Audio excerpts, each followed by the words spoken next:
Welcome back to the Buds in the Box YouTube channel. Guys, it's been so long since all three of us have been back here like this. I honestly think the last video was our most popular video, which our Game 7 reaction to the Leafs losing. It might be, I don't know, someone fact check that. But we're all back, and we are making a video together today. So before we get into the topic, make sure you guys go hit that like button for the YouTube algorithm and comment what you think about our lineups, and maybe comment your own if you guys want to. So yeah, I wanted to start with my forwards because it's a little controversial, but I'll go through them pretty quick, and then maybe if you guys need an explanation, I'll give it to you. But I think we're all going pretty nuts for the first lineup, so it shouldn't be too far off. But my first line, I kind of have two alternatives to the top six, but I'll just say what I originally wanted. So I have Matthews, Marner, and then Nylander on the left wing. And then for the second line, I have Tavares, Mikheyev on the right wing, Kerfoot on the left wing. For my third line, I have Spezza centering Kasha on the right wing and Ritchie on the left. And then for the fourth line, I have Kampf centering Simmons on the right wing and Bunting on the left wing. Why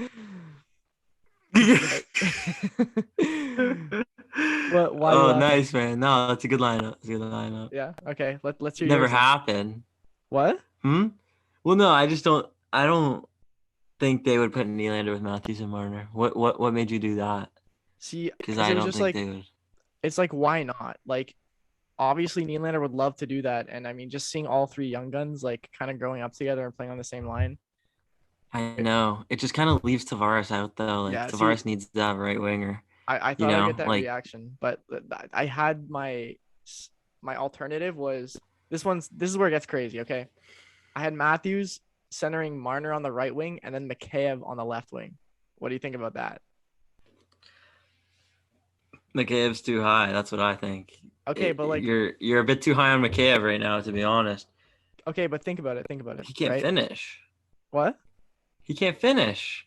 He But does everything no, no, except no, no, finish. no. Listen, I agree with you there. He cannot finish. It was evident last year. We talked about it, but he doesn't need to if you're on a line with Matthews and Marner, right? He is good Okay. defensively. He's fast. That's all you need for that line. That's really all you need. He's almost like a perfect fit there. Yeah. Okay. You get Fair what I'm enough. saying though. All right, Yeah. let's Okay. hear your forwards. Okay. Mine is first line is Matthews, Marner, and Ritchie. Have Ritchie on the left wing because he kind of like, he plays a similar game. I'm not going to compare him to Hyman, obviously, but he plays like that similar kind of like gritty, like get in the corners and battle for the puck type of player. He's bigger. He's kind of a little bit of a protector to the two of them. So I feel like he would fit in well with Matthews and Marner. Normally I would put Ritchie on maybe a second, third line, but he's really like there's no left wingers on the Leafs right now. So I don't know. So I have him there. Then Tavares and Nylander on the second line with Mikheyev. Again, Mikheyev on the left wing. There is no left wing depth on the Leafs right now. Like Mikheyev has to show up this year, literally, or they're a little bit screwed. Well, someone will. Someone will show up. That brings me to my next line, which is Kerfoot, Kasha, and Bunting. Kerfoot centering Kasha and Bunting, which I think that line could be super fun to watch. Oh, for sure. Because they're all kind of like younger, smaller guys who are pretty skilled, just like I feel like they could be a fun third line. Hopefully they get some minutes in together. I think that would be cool. And then the fourth line is Spezza, Simmons, and Kampf. Spezza center because Spezza has to be in the lineup every night, if you ask me. Not every night, but like he needs his rest, but like he definitely has to be a regular. Simmons because Simmons brings tank energy, and he's literally just like being a tank all the time and just like going into corners and battling and whatnot. And Kampf, I just have him in the lineup because he needs the penalty kill, basically. Yeah. I think other guys could slot in there. Maybe, Robertson obviously is a guy that could come into the lineup. Maybe come into the left wing depth is pretty, like I said, is pretty slim right now. So even if he was able to come into the third or fourth line, third or second line even would be pretty huge for the Leafs. That's if he's NHL ready right now, which who knows. But so I feel like that fourth line is definitely going to be interchangeable, like with some guys Oh, sitting for sure. and whatever. So yeah, Yeah. that's who I've got. If you look at like the PTOs and stuff and like all the players that could potentially be on the Leafs, like you have so many players. You have Engvall there. You have Curtis Gabriel, Gusev, You said Hosang, Kampf. All those guys yeah. can fit into that fourth line spot. Yeah, I think Gusev could be a good fourth line winger too. Yeah, very That's underrated. if they sign him or whatever. Yeah. Yeah. So Jude, you said you had some crazy lineups for your forwards. Let's hear them. Well, yeah, definitely most of them are more or less questionable than anything else. But I'll start off that first line. I mean, like we know Matthews and Marner, and then I have on the left wing Michael Bunting. You know, the hometown boy. 13 points in 21 games. That's not bad. So he clearly finishes with 10 goals in 21 games for obviously not a first or second liner on Arizona. So he got the job done no matter what, and I think that's great. And I think he's going to fit on that line with Matthews and Marner very well, because it's not like he's a sniper, but he's a finisher, right? So he can work well with Matthews and Marner being that tertiary threat on the ice whenever Matthews and Marner are on, with the playmaking and goal scoring ability. And then on this second line, which is interchangeable with Mikheyev, but I actually have somebody who's out there, and that's Robertson with Tavares and Nylander. So you never know if he does slot in there, and if he does, then my lineup hopefully will become true and it'll make sense, because Tavares and Nylander, they both have their scoring abilities and their playmaking abilities, right? And so does Robertson. So I think that'd be a great secondary threat of a line, right? That's definitely a scary line if Robertson's NHL ready. And then as I said, Mikheyev on the third line with Kerfoot and Ritchie. So we got two left wingers on that line, but I mean, more or less, I think that'd be a great hardworking line. And then, like Felly said, with Mikheyev's finishing, maybe we can move Mikheyev up to play with JT and put Robertson on that hardworking line. My final line is Simmons, Spezza. So the two veterans, and then my right wing is Kasha or Brooks. So interchangeable. And we can honestly see how Brooks plays, because we know somewhere producer Clark is thinking about him on this Leafs line. I'm glad that you brought up Brooks. I literally he slipped my mind, but I want to see him play in the NHL. I don't even care if it's for the Leafs. He should be in the NHL. Like, he just should be. And there might not be space in the Leafs lineup right now, but there are spaces in other lineups, like, for sure. And I think he could definitely be an everyday player, but he just needs to be on the right team. And I kind of wish the Leafs would trust him a bit more and put him on the fourth line. Mm-hmm. But it's just kind of full, just like the bottom six is kind of there. It's more or less, we'll see how they play, right? It was last year, because if anybody was that weak spot, they would have been interchanged. But everybody played totally fine, clearly in the North, right? So we'll see how they. Yeah, I like the Robertson thing too. I do hope they just have to. He might not play every night, but he's not in that situation anymore where he can only play like 10 games or whatever it was. Yeah. So now they can bring him in. Maybe he'll play like half a season. Maybe he'll play like every couple games. And I was actually learning about this in class. It's super beneficial to have your farm team in your city, because a lot of teams have a farm team hundreds of kilometers away, and you can't just take a taxi to the rink, right? So if Robertson is playing on the Marlies and the Leafs need him, he literally takes an Uber or a taxi or whatever, or drives from Ricoh Coliseum 10 minutes to Scotiabank Arena. Yeah. Right. So it's it's just super beneficial that the Marlies are right there. Right. So it's like if he does want to play every other night or whatever, it's like, or if they don't need him all the time, but like sometimes they want to have him in, and then that way he doesn't have to sit in the press box either. Yeah. Right. So you can get games in on both ends, but not just have to sit in the press box and when he's not playing. Right. So it'll be interesting to see how much they do put him in, because he is still developing, I think he's kind of at that level where he can start developing in the NHL, not just in like the AHL anymore. Like I think he could probably get to the point where he plays half a season if I'm looking at it like that. Yeah.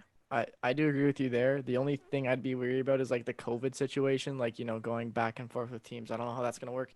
Should be fine, but you never know with the NHL. Um, but yeah, I think the two biggest things this year with the Leafs forwards, there's so many of them. And like just figuring out that bottom six is really like, you have a lot of time throughout the season. It's 81 games this year. So, 81, 82, I forget. So you can figure out the bottom six, move guys around. I think the biggest thing as well will be like who plays with Matthews and Marner, because I feel like it's going to be one of those things where one day we wake up and we're going to hear a report being like, oh, Kasha's like on this first line, was practicing with Marner and Matthews and Marner today. Like I think it's going to be like one of those things, like kind of like the Galchenyuk thing. Yeah, well, I mean, all three of us had different first Yeah. liners, right? So Kind of in the time will air. tell. Yeah. Yeah, well, and then Matthews isn't even back for training camp, so like we won't even He was really skating know. today, I think. Oh, was he? Yeah. That's good. That's good. And yeah, I guess we'll move on to defense. Just had a quick message from Manscaped that I want to tell you guys. So Manscaped is the best men's grooming brand in the world. They were nice enough to send us a few products. Right here I have the Refined Cologne. They also have the Performance Package, which will be told to you in the next message. But they also sent us the Lawnmower 4.0, which is the best razor, guys. We're all in university. We use the Manscaped Refined Cologne. It is amazing. You guys have to try it. So make sure you guys are going to manscaped.com, and I will let the rest of the ad read go out. Autumn is in the air. The pumpkins are in the patch, and our friends at Manscaped are here to make sure you don't carve your pant pumpkins when you're grooming, if you know what I'm saying. Make sure you're keeping things fresh this fall with the leaders in male grooming and their brand new 4th generation performance package. Boys, get ready for a cuffing season like no other. Ready to take the leap into fall with Manscaped? Join the 2 million men worldwide using Manscaped by going to manscaped.com for 20% off plus free shipping with code BUDS20. Defense is pretty set in stone. I mean, we have 6 solid defensemen. And obviously you have to go Riley, Brody, Muzzin Hall. And then with the loss of Bogosian this year, you have to go Sandine Dermott. I think Sandine's 100% ready, NHL ready this year. He showed it off in the playoffs, and I just believe, just put him in the bottom 6 defenseman, and put him with Dermott and see what happens. See if he's any good, if he's lives up to the hype. What about you guys? Yeah, it's the exact same. I have the exact same thing written down. If you don't believe me, here it is. Can you see that? Because I didn't believe you. So it's actually the exact, yeah. It's like you're obviously not going to take Hull and Muzzin apart now. Yeah. And because they would have exposed Hull if they didn't really care about him in the expansion draft. Yeah, I think I think they just the right D market is just so fucked right now that he's got high value compared to because he's a right-handed shot, which the Leafs have one of. No, they have 2. There's a weird sound. Sorry. They have nope. Right. They have one right-handed shot defenseman. Wow. If you count Timothy Liljegren, Logan, who's probably the 7th D, I guess. Yeah. Okay. Then, right? Who else would be the 7th D, you think? They have 2. Manel, I've never heard of him, but apparently he made the roster, and Alex Biega, which I've been hearing a lot of. I've never seen him play. I don't really know much about him. He's like Vancouver guy, isn't he? Let me check real quick. Biega. Biega. I feel like he's old. He is old. He's 33. So maybe he could be like a Bogosian type of guy, maybe just come in and be a solid stay at home if Dermott can't play in and out. Detroit. That's so weird. I feel like I heard of him, but yeah, he did play for Vancouver for a while. Played for Detroit last 2 seasons. Yeah, he's just a stay-at-home D-man. I mean, we'll see. I'm sure he's not a liability if he's been in the league for this long. Yeah. That's kind of like anyone who's in the NHL for longer than like 10 years, you're not a liability to the team. You know, you've got over like 500 NHL games. You're obviously not in a place where teams can't trust you, right? Yeah. Otherwise, you wouldn't have all those games played. So That's pretty fair to say. mhm. And then I guess lastly we just have goalies, but that's pretty self-explanatory. I actually did kind of have a hot take though, for goalies, because I guess we know both goalies are kind of like they're not always 100% to go. Like if you looked at Freddie, he basically, he was a starter. He played like almost every game for the Leafs, give or take like one every, like when it was a back-to-back game. But here you have Mrazek and Campbell, both injury-prone goalies. But honestly, here I think you go 60-40 for Mrazek, because we saw Campbell last year. It was tough for him to handle it, and I think he played so well in the playoffs that you kind of need him to not get injured. So I think it would benefit him if he played 40% of the games. It's not that big of a difference, but I think you just go for that little edge. I mean, he obviously needs rest, more rest than the average goalie. In the playoffs, he was so good. He was so good, and he had those 10 straight wins. Back game.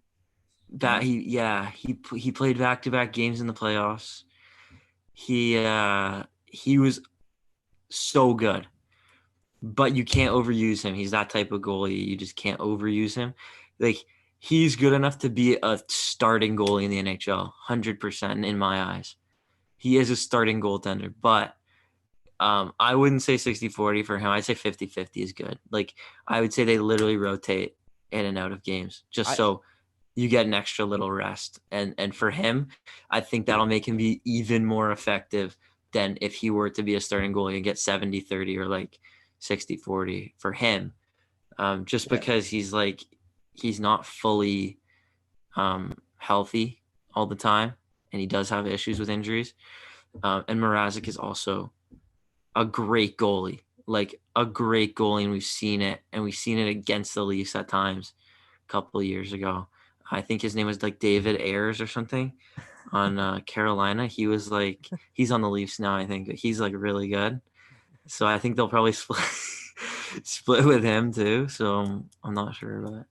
Yeah, it's going to be interesting to see. Jude, did you have a take on it? You being a goalie and all. No, Jude doesn't have a take. Okay. Sorry, guys. No one cares. I mean, no. No. I mean, we'll meet in the middle, and I guess we could go with a 55-45 kind of thing. This is the OG Buds in the Box logo for anyone who doesn't know. We can't see it. We couldn't see it. You can see it? I could. Oh, you just disappeared from me. Oh. But yeah, so I'd go 55-45 with actually Campbell and then Mrazek. So more or less, I'd say just like a smidge more games, just to see, because right, they're both good goaltenders. They're both injury-ridden goaltenders, as we all know, as we've all said. But I mean, I think just playing Campbell in those, I'd say the bigger games, we'd put Campbell in, and then Mrazek have, say, the back-to-backs, right? Or the or Campbell will probably pull something and be out for 2 weeks. Give Mrazek, but it actually is hard to set in stone a percentage for them to play a starter and a backup, because you never know. Or Mrazek gets trips on the way to practice today, and Campbell starts for the next. Well, I think there's always room for healthy competition. Yeah. And I think what they're telling both of them is whoever is playing well is going to play. So if Campbell has a game where he lets in a few bad ones, he might not play for a couple games. If Mrazek goes in the next game, gets a shutout, odds are a couple nights off and Mrazek's going to go again. Yeah. And then if he plays okay, then Campbell comes back in. But it's also tough on confidence, and we know that Campbell has an issue with confidence. So if he does play a bad game and then Mrazek comes in and plays a good game, it could be detrimental to Campbell's confidence, because he does have issues with that. We've seen he's very hard on himself. So I that was what I don't want said. to see that. And it's not like the Leafs aren't thinking about this, because obviously I'm not a sports psychologist. They have a sports psychologist. They know what's going on, and they know like what's going on between like the goalies' brains. But it is hard to be in a situation where like if you play well, you get to play, and if you don't, you don't. It's very hard on the human brain to take that in and be like, oh God, if I don't save this puck, I'm gonna sit. And then like you maybe let one bad goal in, and for the rest of the game you're in your head, right? And that could screw up the entire rest of the game. So like stuff like that could be issues with having a goalie tandem like that, with having two goalies that are kind of the same caliber goalies in my eyes right now. Yeah, I mean we did see that with Vegas and Mm-hmm. Marc-Andre Fleury and Leonard, and like look how that ended up, like Vezina winning goalie, and you get traded. So like you are right in that sense. And let me just clarify. Franchise. What? I said poverty franchise. Yeah, Vegas slander is now allowed. um, Vegas slander. Okay. Vegas, yeah. Let me just clarify. The reason I said 60-40 in favor of Mrazek was not because I think Campbell is a worse goalie, sorry. I just I just want him. I want to protect him because he's a more valuable asset, and I think yeah, he's a valuable asset. So That's beautiful. Yeah, I think I like Jude's point too about the like that is a good point. I like Jude's point too about the 55-45 sort of thing, where it's like you get deeper into the season and there get to be must-win games, and there get to be games like going towards the playoffs or against teams that you want to beat more. For example, you usually play your better goalie at the time against the better team. So if you're playing Tampa, right, you can switch the rotation. It's kind of like pitchers in baseball, right? You want to have Robbie Ray pitching against the Tampa Bay Rays, and you want to have like Steven Matz. If you guys are Blue Jays fans, you understand these references, but you want to have Steven Matz pitching against like the Orioles, right? It's stuff like that. So it's like not always like that, but whoever's hot at the time and whoever is just like seems to be the better goalie, you want them playing against the higher level teams because you want the better chance to win. So that also comes into play at a point too. It's yeah, not all about playing every other game or rest or whatever.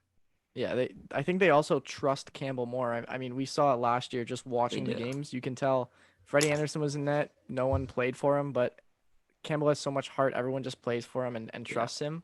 They don't trust Mrazek yet. They've never had him play. So, I think if they're going into battle, if they're going into war, they're gonna pick Campbell over Mrazek. Yeah. But also it does depend on, 50 games into the season, Yeah. who's got better stats, who's been playing better. If I'm sure both goalies are professional NHL players, you know that if someone's hot, you want the team to win. It's the best interest of the team, right? So, if you're 50 games into the season and Mrazek's got, 15 wins and only 10 losses, or like, 18 wins and like 12 losses, right? And he's played like 30 games, then you probably, and his stats are good. He's got above like, he's got like a 920 or whatever. Like if he's got a nice save percentage, then Mrazek's going to be the guy, right? It just is going to depend on who's hot and if they're both hot, then you just, yeah, you just got to like rotate them. Or Campbell is, if they're playing like the same, I think Campbell's just more valuable. But Yeah. at Yeah. that You point, you basically have to be in the position where you're never playing with a goalie that's cold, which is yeah, it's a good thing. And we have to also have to remember it's a full season next year. It's not 56 games. Mm-hmm. So just yeah, we'll keep that in mind. But that'll do it. We'll wrap it up here. Long goalie talk. But I like the debating. I like the Leafs lineup. I'm very curious to see who plays with Matthews and Marner and what the starting lineup looks like on opening night. We do have a game. This video will probably go out Friday. So we do have a game Saturday, which we will hopefully be doing a podcast on. An It is exhibition game on exhibition, Saturday. yeah, preseason. Yeah. So I'm looking forward to that. Hockey's back. Official season starts like October 13th or something. And yeah, that's it. Make sure you guys leave a like on this video if you made it that far. Comment what you think about the Leafs lineup and our projections. And we'll see you guys next time. This has been the Buds in the Box. Bye for now.